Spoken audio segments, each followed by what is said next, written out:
Skoda has form when it comes to small SUVs, but before the arrival of this Kamiq model, it had never previously delivered us a crossover, the kind of more fashion-led, urban-orientated take on cars of this kind that buyers increasingly seem to want. This supermini-based design sets out to deliver that with a dose of simply clever Skoda sensibility. As you'd expect, the engines featuring here are much the same as those used in the Volkswagen T-Cross and Seat Arona versions of this little SUV design. Few will want the two four-cylinder options, a 1.6 TDI diesel with 115 PS and a 1.5 TSI petrol with 150 PS, so the majority of Kamiq buyers will end up with a three-cylinder 1-litre TSI petrol power plant we've chosen for this test. Today we're trying it in entry-level 95 PS guise, but in that form this engine can sometimes struggle to shift nearly 1.3 tonnes of Kamiq about with any kind of real alacrity. Plus, in this guise, this unit can only be had with a 5-speed manual gearbox. All of which explains why the engine that the vast majority of Kamiq buyers choose is the 1-litre TSI power plant and its more natural, more satisfying 115 PS form. In this guise, it can return up to 48.3 mpg on the WLTP combined cycle and up to 113 grams per kilometre of NEDC rated CO2. Avoid the base 95 PS model and you'll have the transmission choice of either a 6-speed manual gearbox or an optional 7-speed DSG automatic.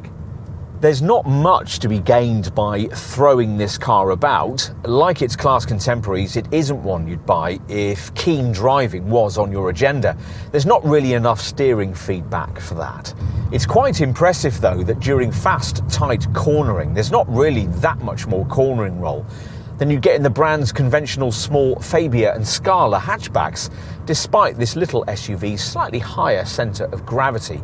The Kamiq certainly doesn't lurch about. In fact, it can feel relatively agile. As with most Skodas, the suspension setup is really good. Yes, sometimes a little on the firm side, but adept at effectively smoothing all but the most aggressive road undulations and tarmac tears, which is important given this car's primary urban crossover remit. Thanks to a higher than average ride height for a car of this kind, 188mm, you might even be able to attempt a few dry forest tracks, but it'd probably be wise to keep to a paved surface unless you specify the optional rough road pack, which better protects the underside of the car. The styling here is derived from the Vision X concept car the company unveiled at the 2018 Geneva Motor Show, but also draws heavily on the aesthetic already established by the brand's other larger crossover models, thanks to its split-level front lighting strips and prominent front bonnet bulge. Head of design, Oliver Stefani, particularly likes this front end, which features these interesting cross-hatched daytime running lights above headlamps with LED beams, technology that's usually optional in this segment. Let's move to the side. Now, roof rails are fitted as standard, which is just as well as without them. You might struggle to even recognise this as any kind of SUV.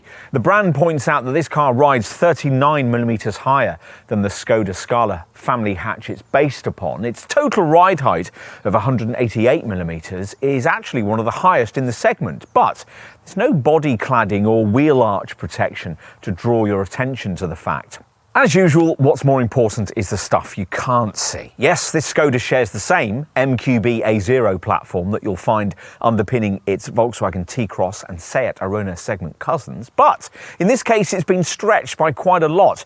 The wheelbase of this platform is 100mm longer than it is in a T-Cross, for instance, which is why this Kamiq takes up 133mm more pavement space than that car.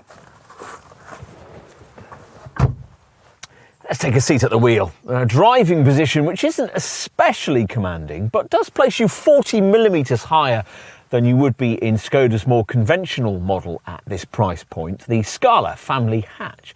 That car provides most of the cabin design and architecture for this one, which will disappoint the Nissan Juke fashionistas, who will find it a shade on the bland side. Quite a few other potential buyers, though, will appreciate the exemplary ergonomics, the total 26 litres of stowage space, and the fact that there's segment-leading build quality, plus lots of available media tech.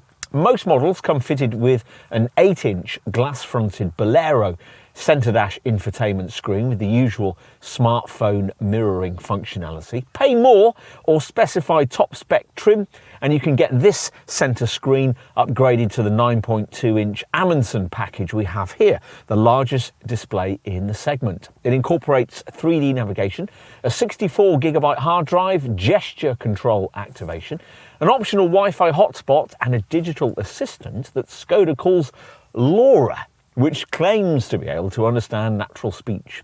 Another option that's standard at the top of the range is this virtual cockpit digital dash that replaces the usual conventional dials in the instrument cluster. Plus, as usual, there are Skoda's so-called simply clever features. Little touches to make everyday life just that little bit easier. Things like the little pockets in the sides of the seats, which also have stowage areas beneath. And our favourite touch, this pull-out umbrella built into the driver's door, an idea borrowed from Rolls-Royce.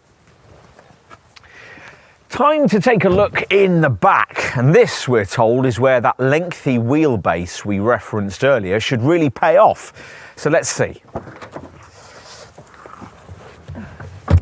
That's broadly how it plays out too. The knee room figure of 73mm is one of the best in the segment, and there's a relatively generous 1439mm of elbow room too. The headroom figure, 1003mm, is also near the top of the class, so 6-foot adults who might normally grumble at the prospect of long-distance rear seat confinement in any super mini-based model need have no worries about the prospect of riding in this one. What's more disappointing is that none of the rear seat flexibility that used to feature on this model's predecessor, the old Skoda Yeti, has been carried over to a Kamiq. Still, at least the sensible stuff is covered off, or mostly anyway. An optional family pack gives you fold-out rear seat tables and waste bins in the door panels too. Well, once the rear hatch is raised, you'll find yourself looking at a 400-litre boot area you could argue is class-leading. Yes, with a Nissan Juke or a Renault Captur, you can get 20 litres or so more, but this area is arguably squarer and more usable. Unfortunately, you won't be able to take lengthier items without disturbing rear seat passengers because there's no option for a ski hatch or a 40-20-40 seat back split. But once you flatten the 60-40 split backrest, a large 1,395-litre capacity is revealed. In summary, this car lives up to its name, Kamiq being a moniker taken from the language of the Inuit people living in northern Canada and Greenland. Literally, it means something that fits perfectly in every situation, like a second skin. And here's a little SUV we could see you feeling just that way about. And while showy arrivals might apparently better suit your style, when it comes right down to it, this car might more readily suit your life.